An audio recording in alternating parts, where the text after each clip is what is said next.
Hello everyone and welcome to another session on how to stay fit during COVID. Thank you Dr. Arya for joining us today. Dr. Sunil Arya has an experience of over 25 years in Ayurveda. Today we would like to touch upon three topics with him. When a person should get to know that this is an emergency situation and he should now move to hospital is the first topic. Second, we would like to understand what home remedies people can use and what is the right amount and quantity that should be used. Third, we would also like to understand what role stress and immunity plays while a person is dealing with COVID. चलिए शुरू करते हैं आज का सवाल जवाब का कार्यक्रम डॉक्टर आर्या के साथ। तो डॉक्टर आर्या ये बताइए कि अगर किसी को कोविड के सिम्टम्स हैं और वो 14 दिन के लिए घर में होम क्वारंटाइन है, किस समय उसको ऐसा लगना चाहिए कि इमरजेंसी है और उसको हॉस्पिटल जाने की जरूरत है? धन्यवाद। देखिए, सबसे बड़ी बात क्या है, आज के समय में टेस्ट जो हम कराते हैं वो दो स्थितियों में कराते हैं।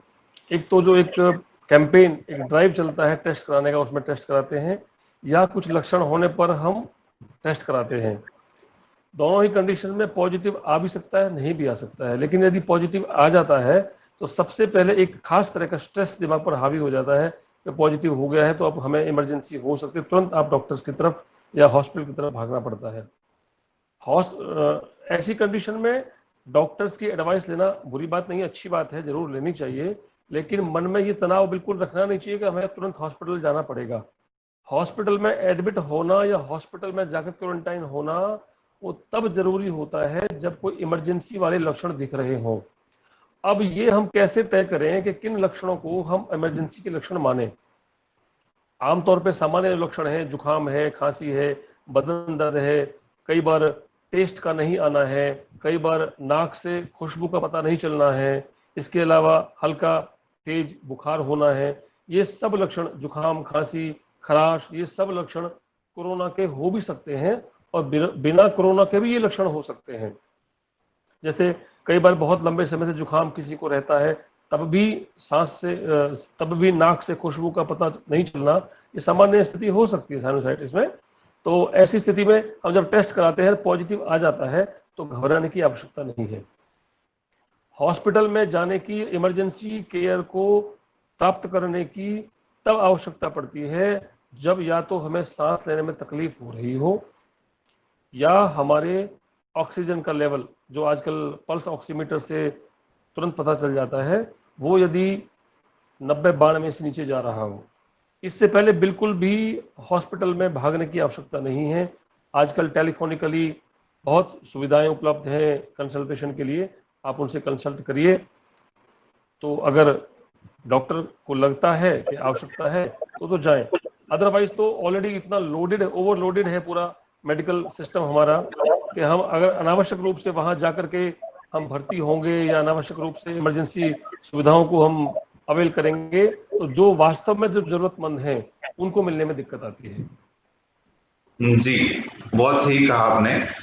हमें ऐसे हॉस्पिटल जाकर उसको नहीं जबरदस्ती करनी चाहिए अगर हमारे इमरजेंसी के लक्षण नहीं है। तो अगर हम घर पर हैं तो क्या होम रेमेडी ले सकते हैं सर इस टाइम पर?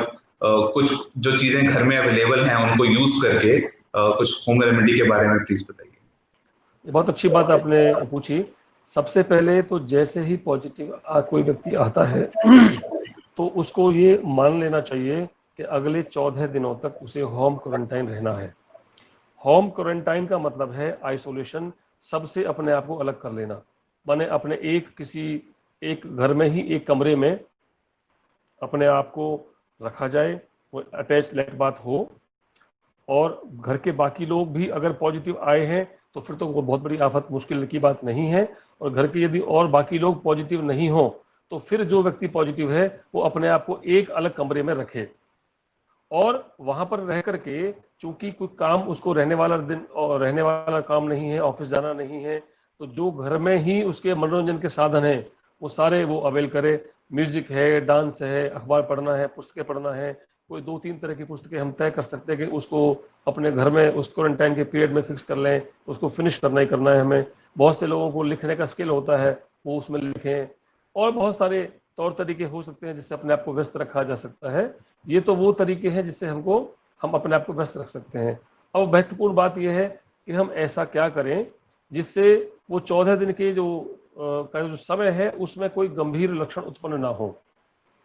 देखिए, किसको गंभीर लक्षण उत्पन्न होंगे, किसको गंभीर लक्षण नहीं होंगे, ये पहले से प्रिडिक्ट नहीं किया जा सकता।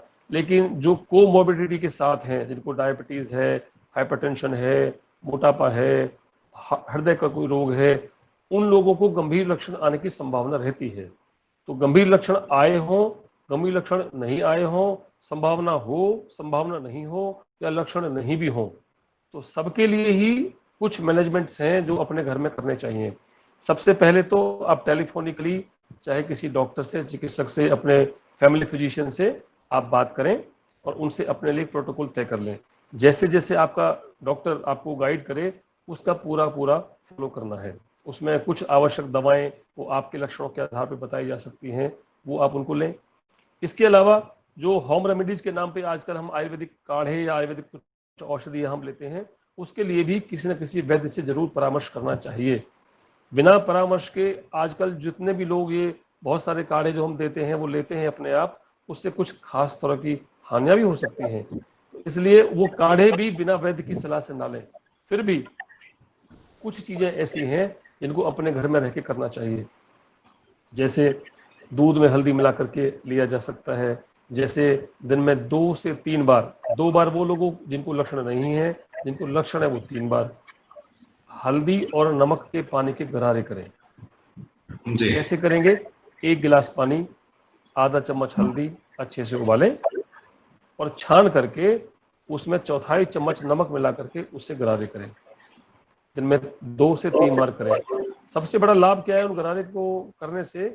जो नाक और गले में जो स्वेलिंग आती है वायरस के इम्पैक्ट की वजह से, वायरस के संक्रमण की वजह से जो नाक गले में सूजन आती है, उस सूजन में आराम देता है हल्दी नमक का गरारा। इसके अलावा नाक में सरसों का तेल या अणु तेल 3-3, 4-4 बूंद टपकाएं। बहुत साधारण सा ये उपाय है लेकिन बहुत प्रभावशाली है। यदि किसी व्यक्ति को बहुत लंबे समय से जुकाम और नाक के लक्षण चल रहे हो, कोरोना पॉजिटिव ना भी हुआ हो, तब भी वो व्यक्ति यदि नाक में सरसों का तेल या अणु तेल टपकाता है या सूंघता है, डालता है, तो उसको बहुत अच्छा आराम मिलता है। इसके अलावा काली मिर्च है, लौंग है, लहसुन है, इन सब का प्रयोग किया जा सकता है। गिलोय एक बहुत अच्छी रेमेडी है जो कि आजकल जिसके बारे में सब जानते हैं, बहुत अच्छी एंटीवायरल भी है और एंटी इन्फ्लामेटरी भी है और एंटी पायरेटिक जो बुखार को दूर करे ऐसी है। तो वो बहुत उपयोगी औषधि है। तो उन सब का हम घर में रहते प्रयोग कर सकते हैं। एक बहुत बड़ी आवश्यकता रहती है विटामिन सी की, क्योंकि विटामिन सी से इम्यूनिटी बहुत अच्छी बढ़ती है, इनहेंस होती है। इसके बारे में बहुत प्रचार किया जा रहा है। तो विटामिन सी का एक बहुत अच्छा स्रोत आपके घर में आंवला रहता है। 2 आंवले प्रतिदिन प्रति व्यक्ति खाए जा सकते हैं, बहुत उपयोगी है। इसके अलावा और जितने भी आपके जो मसालादानी में जितने भी गरम मसाले हैं, वो किसी न किसी रूप में एंटीवायरल भी हैं और स्वेलिंग कम करने वाले हैं, साथ में इम्यूनिटी को सपोर्ट करने वाले हैं। तो उन सबको लिया जा सकता है। इसके अलावा जैसे घर में रहते हुए अपना जो टाइम टेबल है वो तय कर लें। सुबह उठने से लेकर रात सोने तक उसमें 1 से 1.5 घंटा का अपनी क्षमता के अनुसार व्यायाम, प्राणायाम ये भी जरूर करें, क्योंकि हमें इन 14 दिनों में अपने शरीर को, अपनी इम्यूनिटी को उस संक्रमण से लड़ने की ताकत देनी है और कुछ नहीं करना। दुनिया की कोई भी दवाई अभी तक ऐसी तय नहीं की जा सकी है जिसको खा करके आप ये कह सकें कि इसको खाइए तो आपको कोविड नहीं होगा या इसको खाइए तो कोविड ठीक हो जाएगा। वो एंटी कोरोना कोई भी दवाई अभी तक साबित नहीं हो सकी है। हाँ, जितनी भी दवाएं, जितने भी रेमेडीज, जितने भी प्रयास आप करते हैं, हम करते हैं और प्रभाव रखते हैं, उनके प्रभाव रखने का तरीका एक ही है कि वो आपकी इम्यूनिटी को लड़ने का समय देते हैं। आप देखिए, हॉस्पिटल में कोई व्यक्ति एडमिट होता है गंभीर लक्षणों के साथ, तो उसको वेंटिलेटर पर ले लिया जाता है। वहां भी क्या होता है, वहां अच्छी मात्रा में ऑक्सीजन दी जाती है फेफड़ों को, ताकि शरीर में ऑक्सीजन की कमी ना हो और व्यक्ति की इम्यूनिटी को कुछ समय मिल जाए ताकि वो उस संक्रमण से लड़ सके, क्योंकि 2 हफ्ते में आमतौर पर संक्रमण अपने आप समाप्त हो जाता है। बहुत ही सही आपने बोला डॉक्टर आर्या। इन सारी चीज़ों में एक चीज़ बहुत इम्पॉर्टेंट है, जो हल्दी और मसाले आपने नींबू बताया और आपने सरसों का तेल नाक में डालने के लिए बताया, ये तो घर में सबके पास ही उपलब्ध होता है और बहुत ही आसानी से इसको इस्तेमाल किया जा सकता है। इससे एक चीज़ दिमाग में आती है, कहीं ऐसा तो नहीं कोई चीज़ है जिसका कि ज़्यादा उपयोग हो रहा हो? कुछ लोग हैं जो एक दिन में 2-2 3-3 नींबू ले रहे हैं विटामिन सी के नाम पे, तो किसी चीज़ का होम रेमेडी के नाम पे एक्सेसिव यूज़ तो नहीं हो रहा है? इसके बारे में क्या ध्यान रखना चाहिए? देखिए, वैसे तो क्या है, होम रेमेडीज के नाम पर हम जिन चीज़ों का सेवन करते हैं वो सब वही चीज़ें हैं जो पब्लिक डोमेन में सदियों से हम लोग अपनी जानकारी रखते हैं और वो हम प्रयोग करते रहे हैं। लेकिन फिर भी अलग अलग स्थितियों में हमें निश्चित रूप से इसके जानकार जो वैद्य लोग होते हैं, चिकित्सक लोग होते हैं, उनकी सलाह जरूर लेनी चाहिए। मैं उदाहरण के तौर पे बताता हूँ, जैसे अभी जो भारत सरकार के आयुष मंत्रालय ने जो एक आयुष काढ़ा एक प्रमोट किया है, बहुत ही उपयोगी, जिसने अपने आप को साबित किया है, लेकिन उसकी तासीर, जो उसकी टेम्परामेंट है, वो बहुत हॉट है। आप देखेंगे इसमें जितनी भी चीज़ें हैं वो सभी बहुत गर्म तासीर वाली हैं। तो पिछले दिनों में उसके लेने से अभी तक भी हमारे पास काफ़ी लोग आकर के या फ़ोन से बताते हैं कि सर मैं इतने समय से ये काढ़ा ले रहा हूँ तो मुझे काफ़ी पेट में गर्मी होने लगी है, एसिडिटी होने लगी है, नाक से खून आने की भी कुछ लोग कंप्लेन करते हैं। कुछ लोग कहते हैं कि उनको जो बरसों से बवासीर या पाइल्स की समस्या जो ठीक चल रही थी, वो अब उसमें अचानक फिर से इचिंग और खून आने लगा है, गुदा में जलन होने लगी है। हाँ, कुछ लोग ब्लड प्रेशर बढ़ने की शिकायत भी करते हैं। इस तरह से सभी तरह की होम रेमेडीज के पीछे या उनका अनुमोदन उनके चिकित्सक से जरूर होना चाहिए। ऐसे ही मैं बताता हूँ आपको, जैसे विटामिन सी के लिए हम दो तरह की चीज़ें आमतौर पर प्रयोग में लेते हैं। एक तो नींबू का प्रयोग करते हैं और एक विटामिन सी की जो गोलियां बाजार में मिलती हैं उनका प्रयोग हम करते हैं। इसमें कोई शक नहीं है कि 1 ग्राम से 3-4 ग्राम तक भी विटामिन सी यदि रोज कंज्यूम किया जाए तो वायरस के स्प्रेड को बॉडी में रोकने में बड़ा उपयोगी रहता है वो। अब इसके लिए दो बातें ध्यान रखें। यदि हम उस खट्टी चीज को यानी विटामिन सी की गोली को चूस के लेने को या नींबू या किसी भी सिट्रस फ्रूट को लेने से गले में जो जुकाम खराश के जो लक्षण हैं वो बढ़ जाते हैं। ये आम फहम है, सब लोग जानते भी हैं इस बात को, अक्सर कहते भी हैं कि गले में खराश हो और खांसी हो, धसका हो, सांस फूलता हो तो खट्टी चीजें नहीं खाना चाहिए। तो ऐसे में वो लक्षण पहले से खराश के ऑलरेडी बने हुए हैं और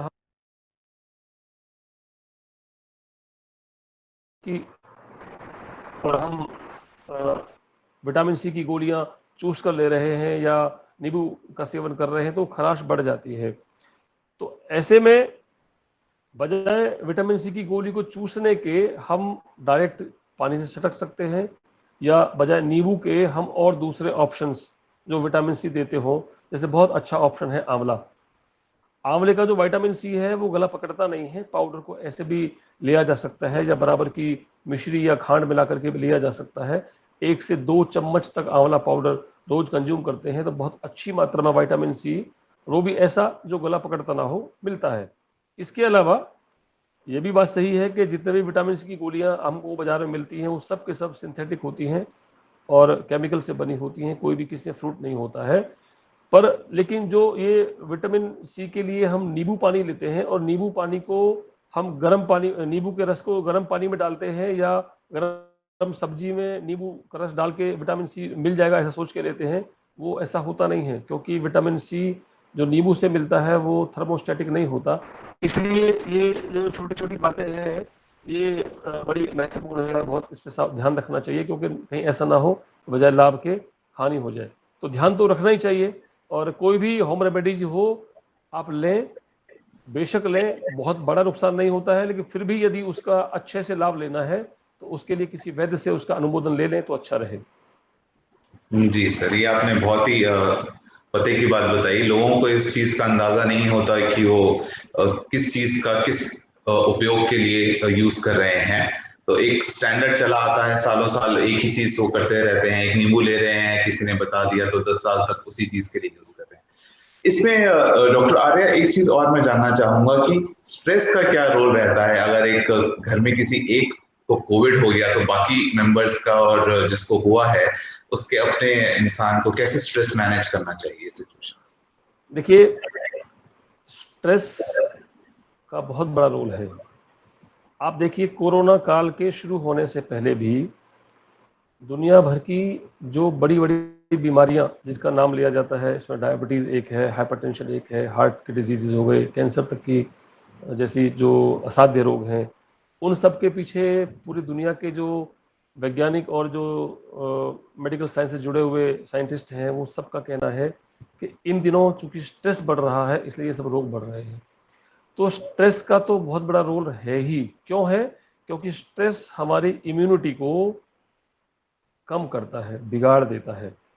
स्ट्रेस बढ़ेगा तो हमारी इम्यूनिटी घटेगी, ये बिल्कुल बात सही है।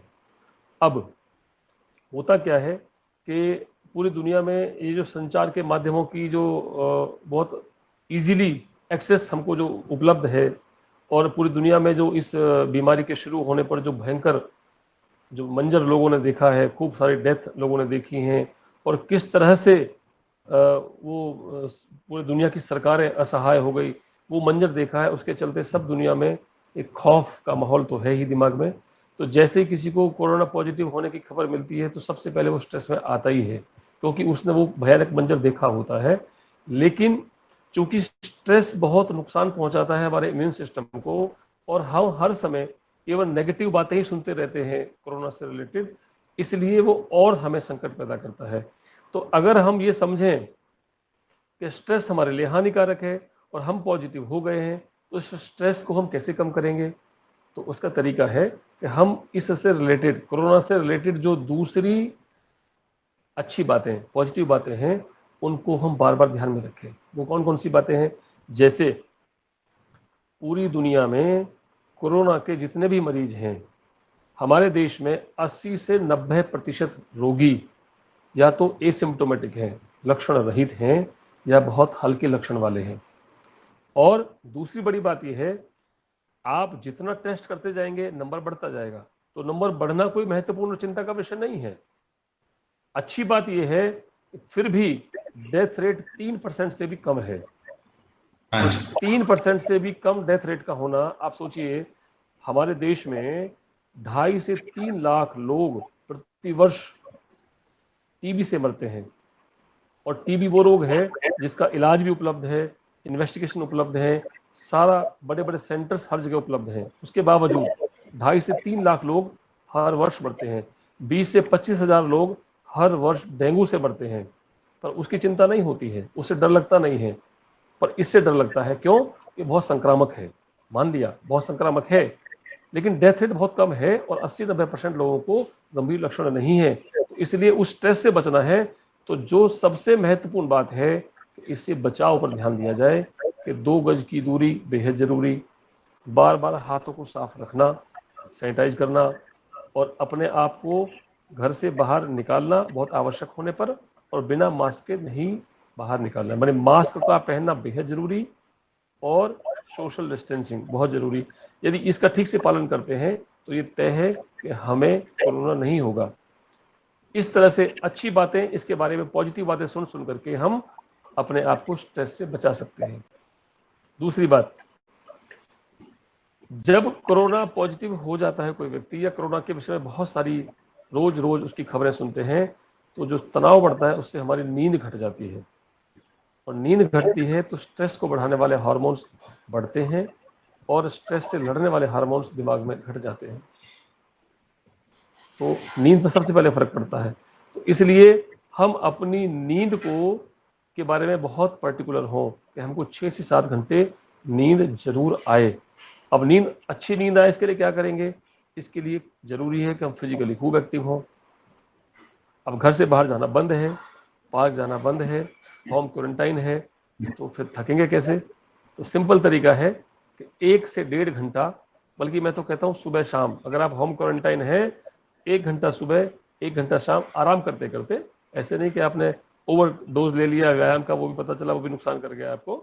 तो 1 घंटा सुबह 1 घंटा शाम व्यायाम, और 15-15, 20-20 मिनट के लिए ब्रीदिंग एक्सरसाइज करते रहें, तो नींद भी अच्छी रहे और तनाव का स्तर भी घटा रहे। साथ में तनाव को कम रखने के लिए, कम करने के लिए कुछ चीज़ें और भी हैं जो अपने वैद्य की सलाह से हम ले सकते हैं। अश्वगंधा है, ब्राह्मी है, शंखपुष्पी है, शतावरी है, जटामासी है, आंवला है, मधुयष्टि है। ये सब जो छोटी चीज़ें हैं, ये बहुत उपयोगी हैं। ना केवल तनाव को कम करती हैं, नींद को बढ़िया लाती हैं और हमारी इम्यूनिटी को बढ़ाती भी हैं। पर सबसे महत्वपूर्ण बात यह है कि आप इनका सेवन भी अपने वैद्य की सलाह के बिना ना करें। तो तनाव घटेगा तो इम्यूनिटी बढ़ेगी, सीधी सी बात है। बिल्कुल। ये आपने बहुत अच्छा बोला कि तनाव इसका उपाय नहीं है। आपको तनाव किसी भी हाल में दूर रखना है, स्ट्रेस से दूर रहना है, कोविड से लड़ने के लिए स्ट्रेस को बीच में नहीं लाना। At the same time doctor Arya, immunity को बूस्ट करने के लिए और क्या चीजें हैं जो हम लोग घर पे कर सकते हैं जिनको कोविड नहीं है, और जिस फैमिली में कोविड है उसके भी फैमिली मेंबर्स इसका ध्यान रख सकते हैं कि इम्यूनिटी को बढ़ा के रखें, जिससे कि रेस्पिरेटरी सिस्टम भी ठीक रहे और असिम्प्टोमेटिक जो आपने बताया उस कैटेगरी में वो निकल जाएं और फाइनली कोविड पॉजिटिव ना आए। देखिए, इम्यूनिटी शब्द का बहुत प्रचार हो रहा है आजकल, और आम तौर पर बहुत सारे शब्द ऐसे होते हैं जिनके हमें अर्थ बाद में समझ में आते हैं कि वो होते क्या है ना। तो जैसे होम क्वारंटाइन सुना पहले, अर्थ बाद में पता चला उसका। ऐसे एक शब्द इम्यूनिटी है। तो सबके लिए ये है कि जो चीज़ हमारे शरीर के भीतर रोग के आक्रमण होने पर सबसे पहले फाइट करती है, उसको कहते हैं इम्यूनिटी। माने रोग से लड़ने की भीतरी अंदरूनी स्वाभाविक ताकत। जी। जब भी किसी वायरस का, फंगस का, बैक्टीरिया का अटैक हमारी बॉडी पर होता है, सबसे पहले हमारी इम्यूनिटी उससे लड़ती है। यदि इम्यूनिटी हार जाए तो रोग प्रकट होगा, इम्यूनिटी ना हार पाए, जीत जाए तो रोग प्रकट नहीं होगा, या बहुत हल्के लक्षण पैदा होकर रह जाएंगे। अब इम्यूनिटी को मजबूत बनाए रखने का सबसे आसान तरीका है कि सबसे पहली बात तो यह है कि हम इम्यूनिटी पर ऑफेंस ना होने दें, माने हमले ना होने दें, तो डिफेंस अपने आप बढ़ेगा। माने ऑफेंस घटाइए तो डिफेंस बढ़ेगा। एक साधारण सा सूत्र है जो सबको याद रखना चाहिए। अब ये ऑफेंस क्या होता है? ऑफेंस होता है गलत तरह का खान पान, भोजन। अब साधारण सी बात है, यदि किसी व्यक्ति को सिंपल जुकाम खांसी ही हुआ और वो आइसक्रीम भी खाए, खट्टा भी खाए, तो वो समस्या बढ़ेगी या घटेगी? निश्चित रूप से बढ़ेगी। और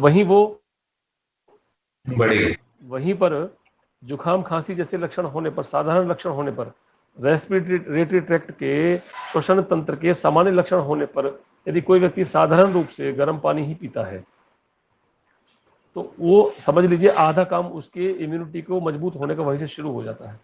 तो इस प्रकार ये ऑफेंस को बचाना, जैसे भूख नहीं है और भोजन कर रहे हैं तो ये इम्यूनिटी पर ऑफेंस है। जैसे स्मोकिंग करना इम्यूनिटी पर ऑफेंस है। जैसे अनावश्यक रूप से अल्कोहल का सेवन करना, ये इम्यूनिटी पर ऑफेंस है। जैसे नींद आ रही है और सोने से बचना, ये इम्यूनिटी पर ऑफेंस है। जैसे आप थके हुए हैं और फिर भी काम किए जा रहे हैं, ये इम्यूनिटी पर ऑफेंस है। आज नहीं तो कल इसका नुकसान दिखता है। तो ये बहुत साधारण शब्दों में ऑफेंस की मैंने बात बताई। तो सबसे पहली बात है कि ऑफेंस से बचें। ऐसे ही रहन, ये तो हुआ भोजन का, ऐसे ही हुआ रहन सहन।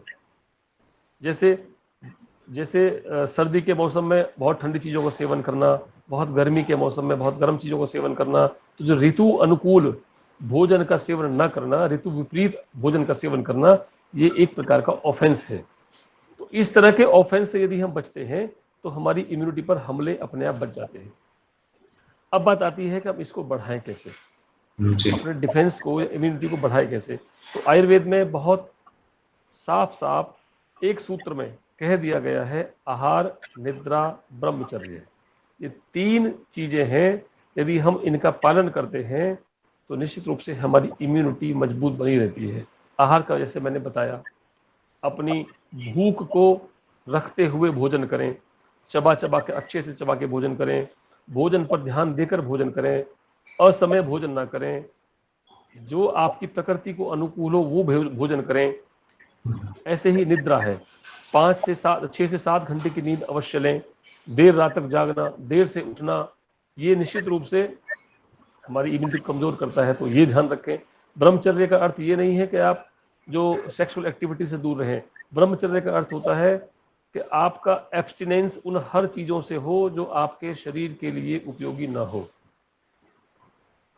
तो उसमें अल्कोहल भी आपका आ गया, आपका स्मोकिंग भी आ गया, पोल्यूशन से बचाव करने की कोशिश भी आ गई, आलस्य से बचे, बहुत सारी चीजें, ये छोटी छोटी, ये सब चीजें आप खुद तय कर सकते हैं हमें किन से बचना चाहिए। पता सबको होता है, स्मोकिंग करने वाले व्यक्ति को भी ये पता होता है कि उसके लिए हानिकारक है।